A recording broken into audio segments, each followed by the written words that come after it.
Bueno, vamos a orar antes de ir a la palabra. Cierra tus ojos, acompáñame en esta oración. Pídele a Dios que te hable al corazón. Dile al Señor: háblame, Señor, a mi corazón. Padre, en el nombre de Cristo yo te pido que hables a nuestros corazones. Que tu Espíritu Santo, Señor, sea quien dirija este mensaje a lo profundo de nuestro corazón. Gracias porque eres tú el que lo coloca, porque esta es tu palabra, tu palabra es verdad y tu verdad es liberadora. Libera hoy nuestra mente, nuestro corazón, Señor, de toda atadura, de todo prejuicio, de todo temor, y que tu mensaje llegue a nuestro corazón a hacer cambios en el nombre de Jesucristo. Gracias por darme el privilegio, la oportunidad de estar acá, Señor, para exaltar tu nombre y tus obras maravillosas en Cristo Jesús. Amén, amén y amén.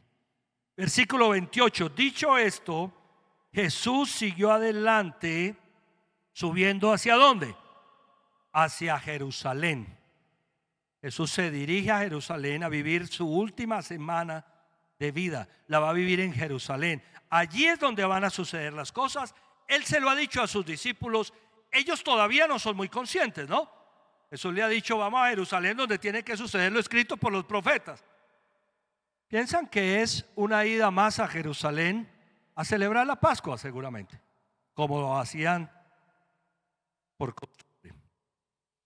Cuando se acercó a Betfagé y a Betania, junto al monte llamado de los Olivos, envió a 2 de sus discípulos con este encargo. Mire, cuando el Señor hace encargos: vayan a la aldea que tienen enfrente, y al entrar en ella encontrarán atado un burrito en el que nadie se ha montado.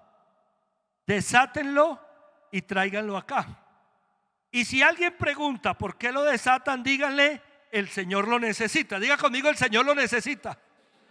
Oiga, el dueño de todas las cosas, cuando las necesita, va y manda por ellas. Amén. Sea nuestra vida, sea un burrito, lo que Él necesite lo va a utilizar. Y le dice a 2 de sus discípulos que vayan y hagan eso. Yo quiero ponerme, que nos pongamos un momento en los zapatos de los discípulos. Bueno, muchachos, entonces vea, ustedes van a aquella aldea, ahí van a encontrar un burrito que nadie lo ha montado. Simplemente lo toman y me lo traen. Y si alguien pregunta, ustedes le dicen: el Señor lo necesita. Listo. Oiga, hermano, pongan los zapatos de los discípulos. Entonces, ¿yo qué hago? Primero, voy a encontrar un burro. Si el Señor dijo que ahí iba a haber un burro, ahí hay un burro. Amén. Cuando Dios dice algo, así sucede. Y ellos se van, dice allá, versículo 32. Fueron y lo encontraron tal como Él les había ¿qué? Dicho. De la misma manera. Yo creo que ellos estaban diciendo: uy, que no aparezca nadie por ahí cuando estemos cogiendo el burrito. No, es que las cosas suceden como Dios dice. Cuando estaban desatando el burrito, versículo 33, los dueños preguntaron: ¿por qué desatan el burrito? Esa está buena. Pensando que no hubiera nadie. Y los dueños: ¿y ustedes qué? El Señor lo necesita. Oiga, lo mejor es obedecer al Señor, amén. A veces uno se pone a dar explicaciones y la embarra. ¿Qué fue lo que dijo el Señor? Si alguien les dice, digan: el Señor lo necesita. Oiga, qué obediencia la de esa gente, ¿no? Cuando estaban desatando el burrito, los dueños preguntaron: ¿por qué desatan el burrito? El Señor lo necesita, contestaron. Se lo llevaron pues a Jesús. Listo, mire, así fueron las cosas. A veces le ponemos tanta parafernalia a las palabras de Dios, hermano. Si Dios dice que lo hagamos de esa manera, simplemente hagámoslo, que Dios se va a encargar de darnos el respaldo. Amén. Se lo llevaron pues a Jesús. Luego pusieron sus mantos encima del burrito y ayudaron a Jesús a montar. A medida que avanzaba, la gente tendía sus mantos sobre... Oye, esto es increíble, ¿no? Jesús va sobre el burrito y mientras avanzan hacia Jerusalén, la gente coloca mantos como abriéndole una calle de honor. Pero ¿quién pone mantos para que alguien pase sobre un burrito? Es una calle de honor. Es haciendo un reconocimiento. Al acercarse él a la bajada del monte de los Olivos, versículo 37, todos los discípulos se entusiasmaron y comenzaron a alabar a Dios por tantos que milagros que habían visto. Lo que está sucediendo aquí me impacta mucho, porque el Señor Jesucristo ha obrado durante 3 años milagros a través de su ministerio. Sucedió muchas cosas. Cuando uno ve el evangelio, uno ve cómo comienza milagros, por ejemplo, multiplicando el agua en vino, Evangelio de Juan, por ejemplo. Pero vemos cómo suceden una cantidad de milagros increíbles que hacen que las personas se entusiasmen y comiencen a alabar a Dios por los milagros que habían visto. Acompáñenme a Juan capítulo 12. Vamos a hacer un paralelo entre los textos de los 4 evangelios, porque suceden cosas maravillosas. Miren Juan capítulo 12, versículo 17. La gente que había estado con Jesús cuando Él llamó a Lázaro del sepulcro y lo resucitó de entre los muertos, seguía ¿qué? Difundiendo la noticia. Vean ustedes esto tan interesante. Lázaro llevaba 4 días muerto en un sepulcro, en una tumba. 4 días hace que Lázaro había muerto cuando Jesús, hacía que Lázaro había muerto cuando Jesús lo resucitó. Es tan impresionante que una hermana de Lázaro le dice: Señor, ya debió oler mal. Y Jesús resucitó a Lázaro de entre los muertos. Ahora, imagínense ustedes, semejante milagro, la resurrección de un muerto, se iba a quedar así nomás. No, la gente comenzó a decir: Jesús resucitó a Lázaro. Es que había muerto. ¿O es que a ustedes les parece que una resurrección es cualquier cosa? Bueno, ningún milagro de Dios es nada menor. Amén. Pero resucitar a un muerto, la noticia comenzó a regarse como pólvora. Y dice la Biblia: la gente que había estado con Jesús cuando Él llamó a Lázaro del sepulcro. ¿Recuerdan cómo lo llamó? Lázaro, sal fuera. Diga conmigo: Lázaro, sal fuera. Oiga, con el poder de su palabra dijimos que hizo toda la creación, ¿cierto? La gente que estaba con Jesús cuando Él llamó a Lázaro del sepulcro y lo resucitó entre los muertos seguía difundiendo la noticia. Muchos de los que se habían enterado de la señal milagrosa realizada por Jesús salían a su encuentro. ¿Cuándo? Cuando venía descendiendo a Jerusalén. Jesús viene descendiendo a Jerusalén y lo de Lázaro está fresco. La noticia se ha regado como pólvora. La gente dice: viene Jesús, ese fue el que resucitó a Lázaro, y la gente salía a su encuentro. Por eso los fariseos comentaban entre sí: como pueden ver, así no hemos logrado nada. Miren cómo lo sigue ¿quién?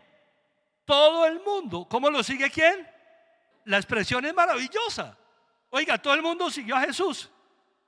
A mí me gusta hablar de estas cosas porque a veces tenemos la falsa idea que el Señor Jesucristo era vecino por allá de un municipio, que andaba por allá solitario haciendo milagros, nadie lo conocía, y entonces, pobre hombre, solo por los caminos polvorientos de la Palestina de la época.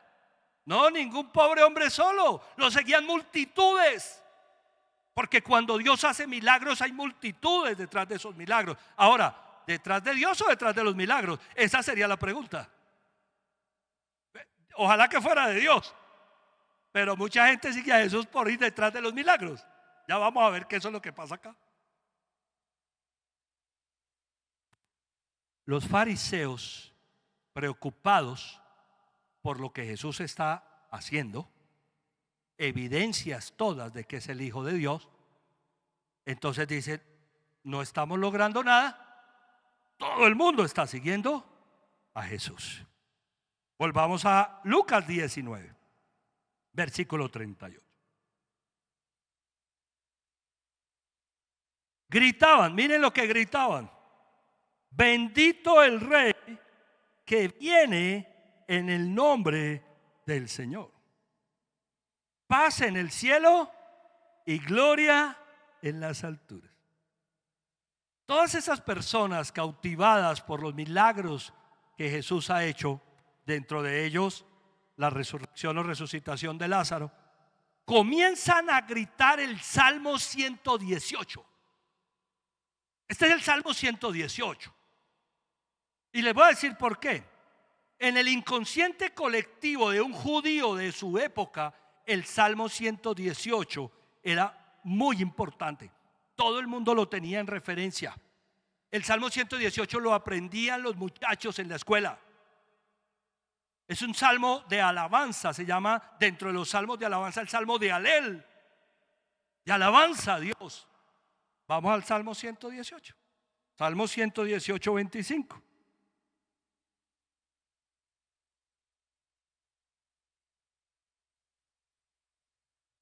Salmo 118, 25 al 29.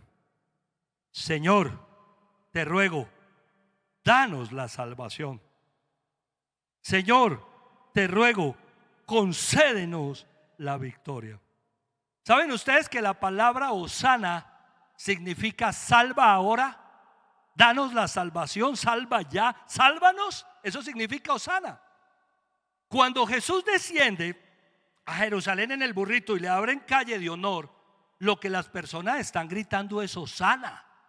Hosana en las alturas. Están gritando el Salmo 118. Señor, te ruego, danos salvación. Señor, te ruego, concédenos la victoria. Hablemos un poco del contexto sociopolítico de la época y religioso. Por casi 700 años, el pueblo de Israel ha sido perseguido, esclavizado, subyugado, atacado, llevado de su tierra, desterrado de su tierra.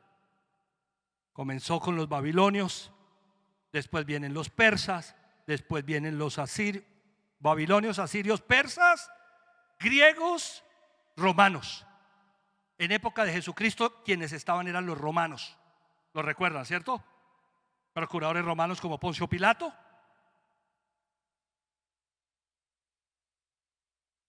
Y viene alguien hacia Jerusalén que viene haciendo milagros, incluyendo la resucitación o resurrección de un muerto de 4 días. En el inconsciente de las personas está el Salmo 118. Proclamarlo es proclamar lo que sigue en el versículo 26. Mire, bendito el que viene en el nombre del Señor. Es una proclamación del Mesías. ¿Quién es el que viene en el nombre del Señor? El Mesías, el que viene a restaurar el trono de Israel.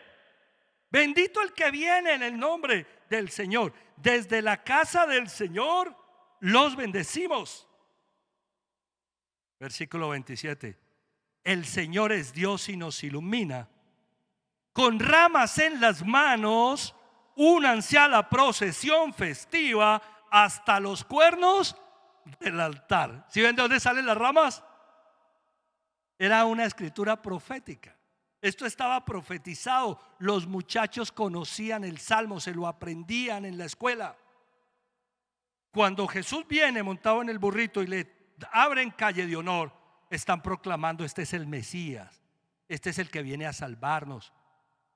Ahora, no es asunto detallado del sermón, pero si tú vas a salvar políticamente o militarmente a una sociedad en aquella época, no entras en un burrito, hermano. Llegas en un caballo con un ejército.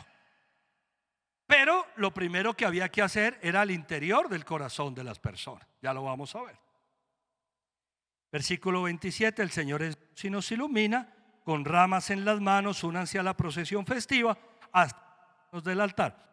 Tú eres mi Dios, por eso te doy gracias. Tú eres mi Dios, por eso te exalto. Den gracias al Señor, porque Él es bueno, su gran amor perdura para siempre. un reconocimiento, una exaltación de Dios. Viene el Mesías, es un enviado de Dios. Yo exalto a Dios por sus obras maravillosas. Ahora volvamos a Lucas 19.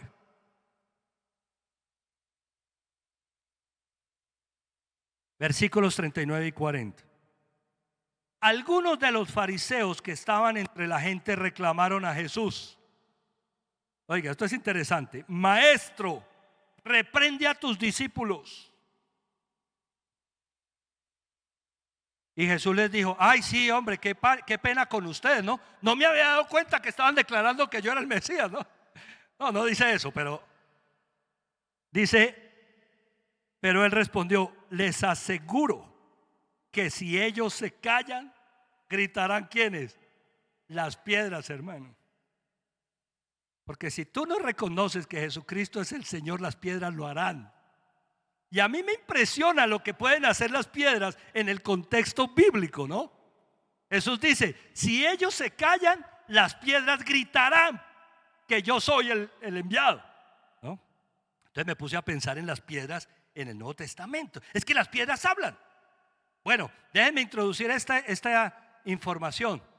La arqueología, que es una ciencia, la arqueología es una ciencia, ¿cierto? El estudio de las piedras o los elementos que se desentierran para ver las culturas. Las piedras han hablado en esa región de que lo que dice la Biblia es cierto. Porque cada que encuentran una excavación, esa excavación tiene que ver con elementos que están en la Biblia, porque las piedras hablan. ¿Sí? Entonces la Biblia dice que hubo un rey que se llamaba David, que no sé qué, que tenía un asentamiento en tal cosa. Y los estudiosos científicos van y encuentran piedra y se vea, esto es lo que dice la Biblia, esta moneda es una moneda referente a no sé qué. Y cosas de ese estilo. Regreso acá. Jesús dice: si ustedes se callan, si ellos se callan, las quitarán las piedras. ¿Saben en qué me puse a pensar? En Juan el Bautista bautizando en el Jordán. Vienen personas de todas partes y Juan está bautizando. Vienen los fariseos y Juan le dice a los fariseos: hermano, ustedes tienen que cambiar. No piensen que pueden alegar: tenemos a Abraham por padre, porque aún de esas piedras Dios puede darle hijos a Abraham. Oiga, es que las piedras en el Nuevo Testamento tienen una capacidad que uno dice. ¿Ustedes se imaginan a las piedras gritando Hosana? Ahora yo me pregunto, ¿acaso tendrán que hacerlo las piedras? ¿No serán nuestros corazones los que deben gritarlo? ¿No seremos nosotros? No es necesario que ninguna piedra se ponga aquí a gritar. Amén. Versículo 41. Cuando se acercaba a Jerusalén, Jesús vio la ciudad y lloró por ella. Elegí el Evangelio de Juan para la enseñanza de Lucas, para la enseñanza de hoy, por este texto, porque a mí este texto me ha cautivado siempre. Jesús se está acercando a Jerusalén, viene en el burrito, ve la ciudad y ¿qué hace? Se pone a llorar, hermano. Imagínense esa escena. Jesús en el burrito, la gente gritando, aclamándolo, entrada triunfal a Jerusalén, y Jesús está ¿qué? Llorando. Dijo: cómo quisiera que hoy supieras lo que te puede traer paz, pero eso ahora está oculto ¿a qué? A tus ojos. Miren la razón del llanto de Jesús. Que los ojos de las personas en ese momento, en esa condición, en esa ciudad, están velados. Están velados. Y Jesús dice: cómo quisiera que hoy supiera lo que te puede traer paz. ¿Quién es el que puede traer paz? Dios, Jesucristo. Pero cuando nosotros no tenemos los ojos abiertos para entender que Él es el que puede traer paz, Jesús se entristece y mire lo que viene, versículo 43. Te sobrevendrán días en que tus enemigos levantarán un muro. Te rodearán y te encerrarán por todos lados. Te derribarán a ti y a tus hijos dentro de tus murallas. No dejarán piedra sobre piedra, porque no reconociste el tiempo en que Dios vino ¿a qué? A salvarte. ¿Cuál es la tristeza de Jesús? Que Él efectivamente, siendo el Mesías, está llegando a Jerusalén. Efectivamente la gente está entusiasmada por los milagros, pero las personas no van a reconocer en el fondo de su corazón lo que necesitan reconocer, y es que Él es verdaderamente el enviado de Dios. Entonces viene una sentencia, que es lo que a mí me impacta de este pasaje. Esto es una sentencia. Miren, te sobrevendrán días en que tus enemigos levantarán un muro, te rodearán, te encerrarán, te derribarán a ti, a tus hijos, no dejarán piedra sobre piedra, porque no reconociste el tiempo en el que Dios vino ¿a qué? Cuando no reconocemos en la necesidad el tiempo en el que Dios viene a salvarnos, las cosas pueden empeorar. Amén, iglesia. Yo he estado con personas que me han dicho: pastor, toqué fondo. Y le dije: hermano, todavía hay más. No, pastor, ¿cómo así? Yo ya toqué fondo. No hay fondo. Cuando tú no reconoces a Dios, no hay fondo, porque todo puede ser peor o mejor. Amén. Cuando reconoces a Dios, se termina la crisis. Pero cuando no lo reconoces, la crisis puede empeorar.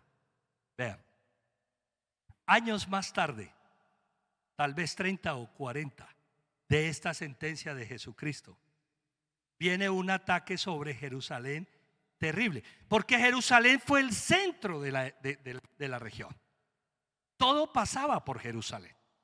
Cuando uno analiza el mapa geopolítico, uno ve que todo sucedía por Jerusalén.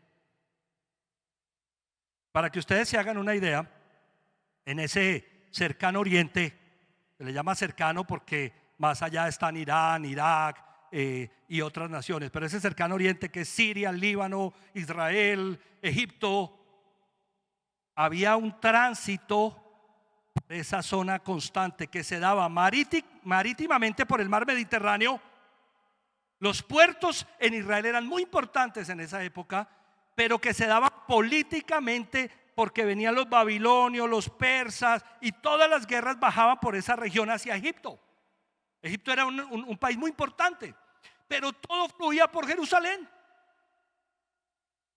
A Jerusalén la habían atacado muchas veces, habían derribado sus murallas, y muchos habían ido al templo a robarse los tesoros del templo.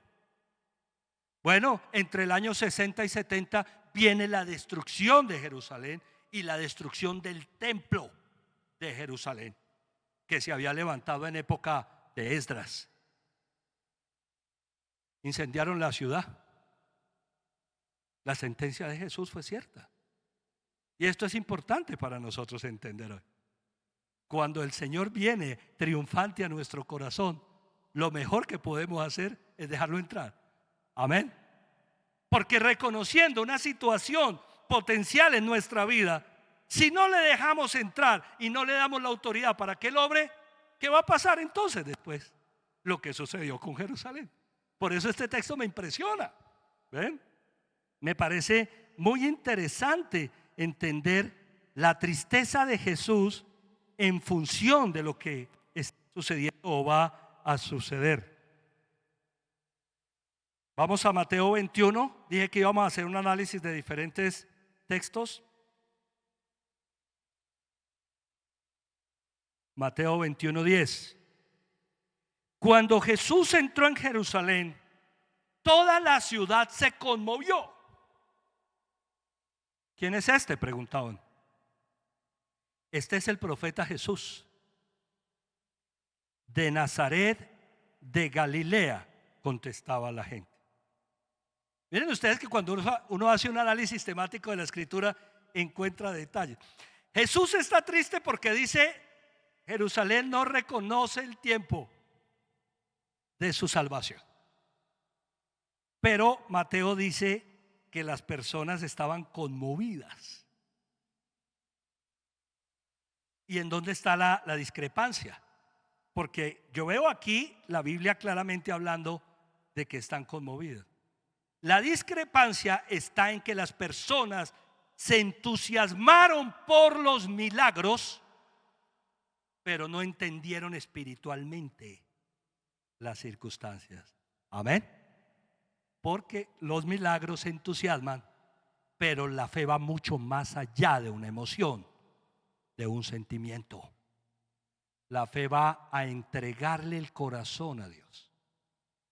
Entonces no sería un secreto decir que muchas personas siguen a Dios por sus favores, pero no terminan de entender de qué se trata la adoración, que es entregarle la vida al Señor. Las personas están entusiasmadas, están conmovidas y preguntan: ¿quién es este?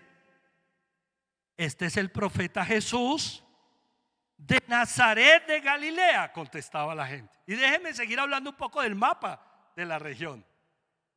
Galilea está al norte de Jerusalén, para que ustedes tengan una idea.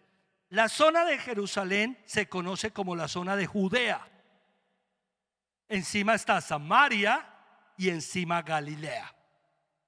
¿Sí? Así funciona el mapa de la época. Los samaritanos para aquel entonces ya tenían discrepancias con los judíos.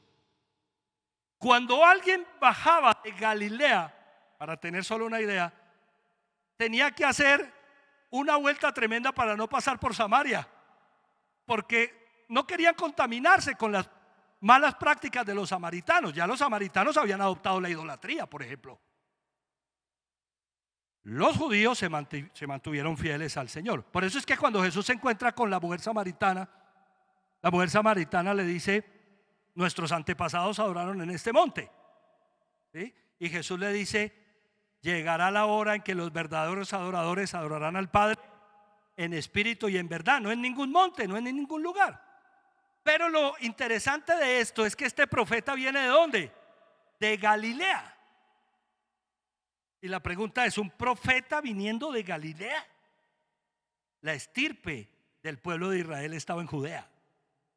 ¿De dónde había de venir el Mesías? De Judea, de la casa de David, de Belén. Pero es que Jesús había nacido en Belén, solo que vivía en Galilea. Por eso dice de Nazaret. Ahora, solo para otra referencia, cuando Natanael, uno de los discípulos a los que Jesús llama,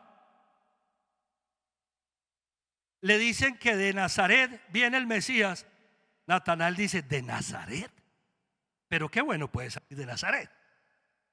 Pero es que Jesús había nacido en Belén, descendiente de David, pero vivía en Galilea. Un profeta que viene de Galilea. Vamos a Lucas 19, versículos 45 en adelante. Luego entró en el templo. ¿Dónde entró? Hasta los cuernos del altar, decía el Salmo 118, ¿no? Hasta los cuernos del altar. Entró en el templo y comenzó a echar de allí a los que estaban vendiendo. Oiga, ¿a qué se iba al templo? Se iba a adorar a Dios. Bueno, todo judío de la época iba al templo a presentar sacrificios, pero iba con una intención: adorar a Dios. Y vemos a Jesús en el templo. Dice: echando de allí a los que estaban ¿qué? Vendiendo. Escrito está, dijo: mi casa será casa de oración, pero ustedes la han convertido en cueva de ladrones. ¿Saben qué había instalado en ese momento en el templo? Todo un centro mercantilista. Al templo se iba a adorar, y la forma de adorar en época de Jesucristo y anterior era llevando un cordero, llevando un becerro, un ternero, un pichón de paloma, para ser sacrificado como propiciación del pecado que yo había cometido. Entonces la gente tenía que llegar con un becerro al templo. Pero no te preocupes, ya te lo venden. ¿Sí ven cómo es el tema? En vez de llegar con el becerro, con el ternero, llegaban a hacer las transacciones, miraban el becerro más joven y hacían una negociación para poder llevar a cabo el sacrificio. Y eso me habla de muchas cosas. entre otras, de la falta de compromiso de muchas personas, que en vez de llevar el becerro desde donde le tocara con el esfuerzo y con el trabajo, decía, pues si allá lo consigo, ¿para qué? Y eso no es lo que nos pasa muchas veces, que no nos gusta hacer esfuerzos por Dios. Oiga, entre más fáciles nos la coloquen, mejor. Porque ¿para qué nos vamos a esforzar? Si estamos en la época de la tecnología, si estamos en la época en que todo es sencillo, ¿no? ¿Para qué nos vamos a enojar? Hoy llegarían becerros al templo, en ese orden de ideas, en un dron, por ejemplo.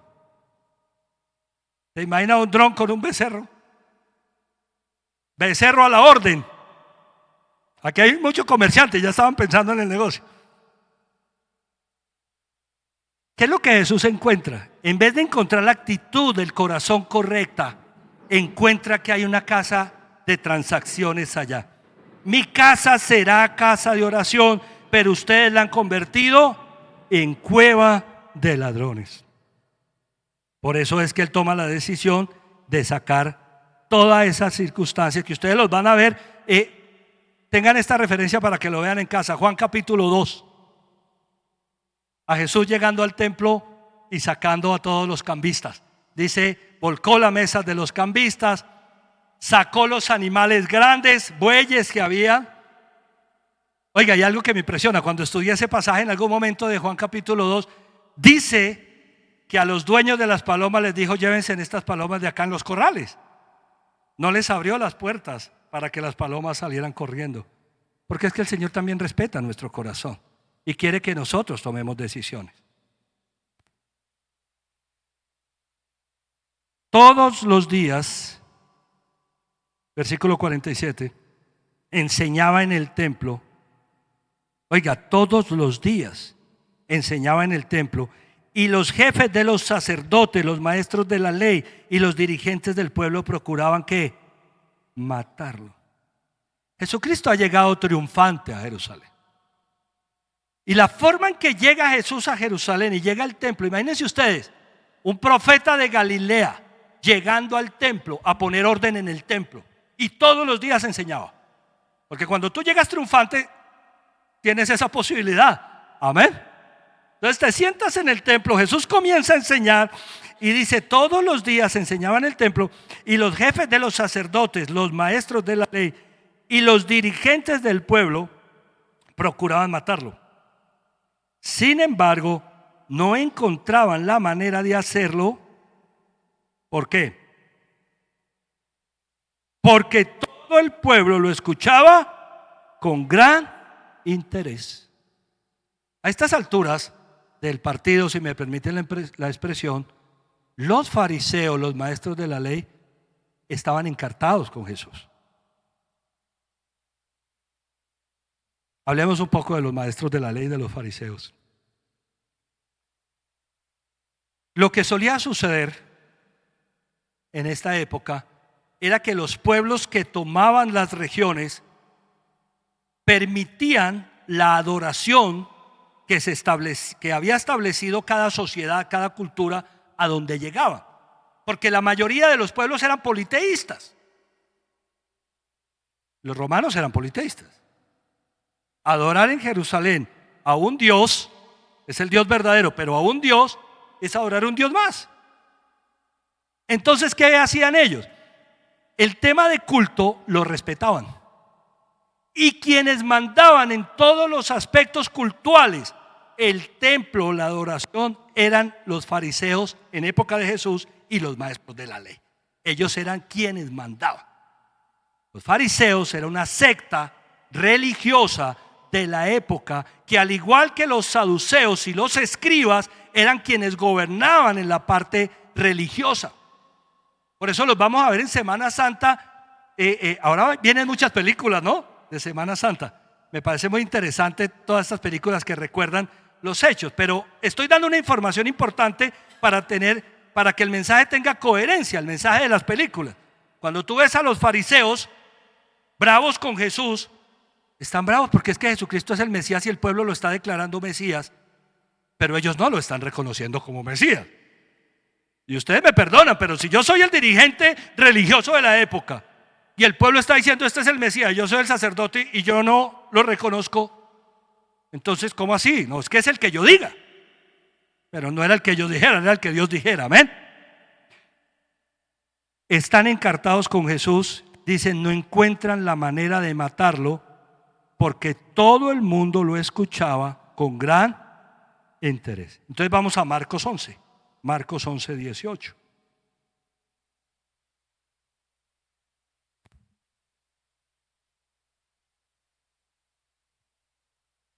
Los jefes de los sacerdotes y los maestros de la ley lo oyeron y comenzaron a buscar la manera de matarlo, pues le temían. Oiga, le tenían miedo a Jesús, le temían, ya que toda la gente se maravillaba ¿de qué? De sus enseñanzas. Llegaba al templo. Él llegó un día como hoy, un domingo. Entró triunfante a Jerusalén. Y cuando tú entras triunfante, te puedes dar el lujo de sentarte en el templo a enseñar y que las personas te presten atención. Los maestros de la ley quieren matarlo, no pueden hacerlo porque la gente se maravillaba por las enseñanzas de Jesús. Ayer tuvimos una reunión acá en la tarde virtual desde Bogotá, extraordinaria, espectacular. Cómo ministra el Señor mi corazón cuando tengo la oportunidad de sentarme a recibir. El pastor Sebas Franz, que fue el último predicador de la tarde, hizo un cuestionamiento en este sentido. ¿Qué satisface tu corazón? ¿Qué es lo que satisface nuestro corazón? Y al final la conclusión es: si Dios satisface tu corazón, si tú te maravillas, verdaderamente con las cosas de Dios, no vas a buscar satisfacción en nada más, porque Él es tu satisfacción. Y yo te pregunto en esta mañana: ¿ha entrado Jesucristo de manera triunfante a tu corazón de forma que te satisface? Y entonces no estás buscando satisfacer tus necesidades, que son auténticas de una u otra manera en diferentes cosas, entre ellas el pecado. Porque como Él ha llegado a tu vida y tú dices: wow, Señor, reconocí el día que llegaste a salvarme y tú lo llenas todo en mí, ¿qué más puede necesitar? Me pregunto yo. ¿Qué más puede necesitar una persona que ha entendido que Jesucristo es Dios y que le ha abierto su corazón para que Él lo llene? Si Él lo llena todo. Por eso mi carrera termina por la avaricia o por la lujuria o por cualquier cosa, cuando Jesucristo está en mi corazón, porque Él lo llena todo. Amén. Él está llegando hoy a nuestra vida. Y la pregunta es: ¿estamos entusiasmados solo por sus milagros? Porque verdaderamente Dios ha hecho cosas poderosas. ¿Nos entusiasma solamente sus milagros o nos entusiasma Él? El hecho de entender que Él es Dios. ¿Por qué estamos con Dios? ¿Por lo que Él nos puede dar o por lo que Él es? Por lo que Él es. ¿Por qué levantamos nuestras manos y lo adoramos como en señal? Hoy las ramas son nuestras manos. Porque reconocemos que Él es Dios. Le agradecemos. ¿Por qué nos maravillamos en Él? Porque Él es poderoso y Él puede hacer cualquier cosa. Amén. Porque si estamos pasando por alguna dificultad, entendemos que Él viene a resolverla. Porque Dios siempre vino a nuestro corazón a resolver cosas. Conocer a Dios es la experiencia más maravillosa que alguien puede tener. Porque a pesar de cualquier crisis o cualquier situación, Él se encarga de todo. Él llegó triunfante en una semana como esta, y la pregunta es: ¿nosotros lo hemos dejado entrar a nuestro corazón para que siga triunfante y nos maravillamos por lo que Él es, o seguimos haciendo las cosas a nuestra manera? Quiero pedirle favor a la alabanza que venga y a la iglesia que se coloque en pie, porque vamos a adorar al Señor en esta mañana, de toda circunstancia o situación.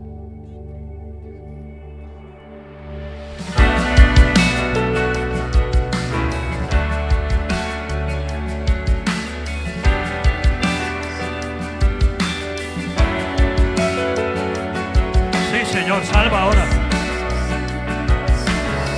Salva nuestra vida, Señor.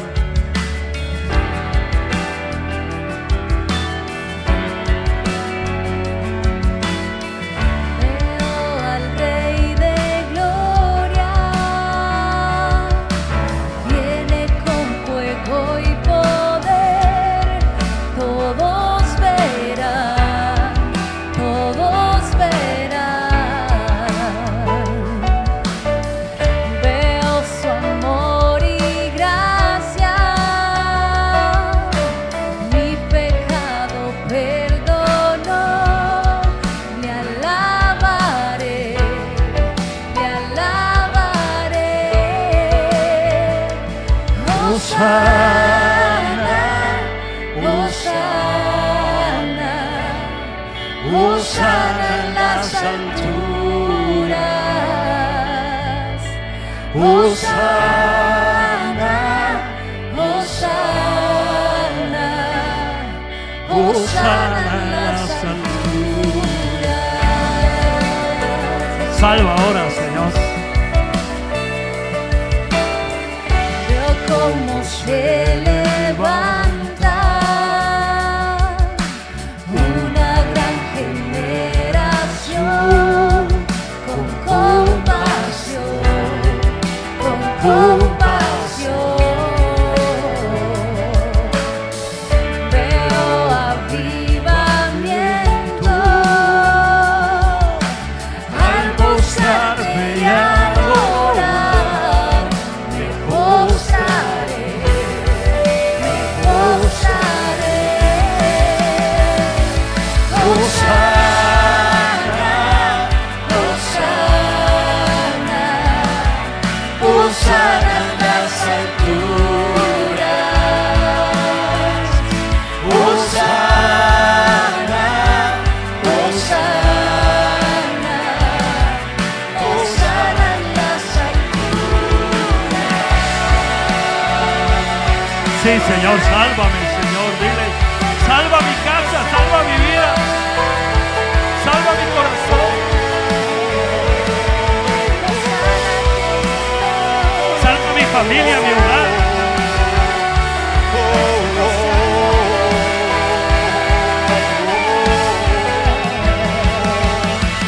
Sáname y límpiame,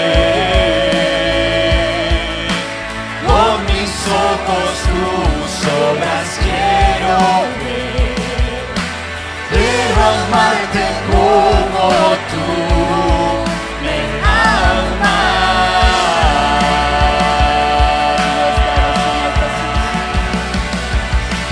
Muéstrame tu corazón, todo lo que soy por tu reino, Dios. Contigo quiero estar por la eternidad. Hosana. Hosana, Hosana. Levanta tus manos en esta mañana como ramas y bátelas en la presencia del Señor. Hosana, Hosana en las alturas. Dile, Hosana. Hosana, Hosana, Hosana en las alturas. Hosana, Hosana, Hosana en las alturas. Hosana en las alturas. Señor, te amamos, te bendecimos, tú has llegado para quedarte. Señor, tu llegada triunfal a nuestras vidas es lo mejor que nos ha podido pasar en medio de cualquier circunstancia que estábamos viviendo, y tú llegando a nuestros corazones. Abre mis ojos, porque yo sí quiero entender el día que tú viniste a salvarme. y no dejar pasar esa oportunidad, no despreciarla. Yo creo que cuando tú llegas a una vida, llegas a cambiarla y a bendecirla, y que eso es lo que quieres hacer con nosotros. No me permitas estar ciego y dejar pasar esa oportunidad, porque no quiero, Señor, saberme en peores crisis de las que he podido estar, sino ver ahora la respuesta y la solución a toda situación, porque tú estás ahora reinando, porque has llegado triunfante para quedarte en mi vida. Señor, esta es tu iglesia y reconoce tus obras maravillosas y te exalta por tus obras, porque no te seguimos emocionalmente, te seguimos con todo el corazón, desde nuestro ser interior, porque ni siquiera te seguimos por lo que nos puedas dar. Puedes hacer cualquier cosa, te seguimos porque eres Dios y eres lo más importante. Señor, si hay alguien que hoy tenga los ojos cerrados, abre sus ojos para que pueda ver las obras maravillosas que tú haces, y que te sigamos de todo corazón. Gracias por los milagros, gracias por las obras portentosas, poderosas que tú haces. Somos beneficiarios de tus milagros. Yo he sido beneficiario de tus milagros. Gracias, Padre, porque esos milagros han obrado en favor nuestro. Pero que no nos entusiasmemos solo por un momento, sino que querramos vivir una vida de testimonio y de ejemplo, y una vida en bendición y una vida en victoria, en el nombre de Jesucristo. Gracias por transformar familias, hogares, salud. Gracias por obrar poderosamente entre nosotros, porque tú te estás moviendo entre nosotros de maneras extraordinarias, trayendo salvación, sanidad, libertad, liberación, porque has llegado, Señor, triunfante, y has llegado para quedarte en mi vida. Te alabo y te bendigo por eso, Señor, en Cristo Jesús. Amén, amén y amén. Dale un fuerte, fuerte aplauso.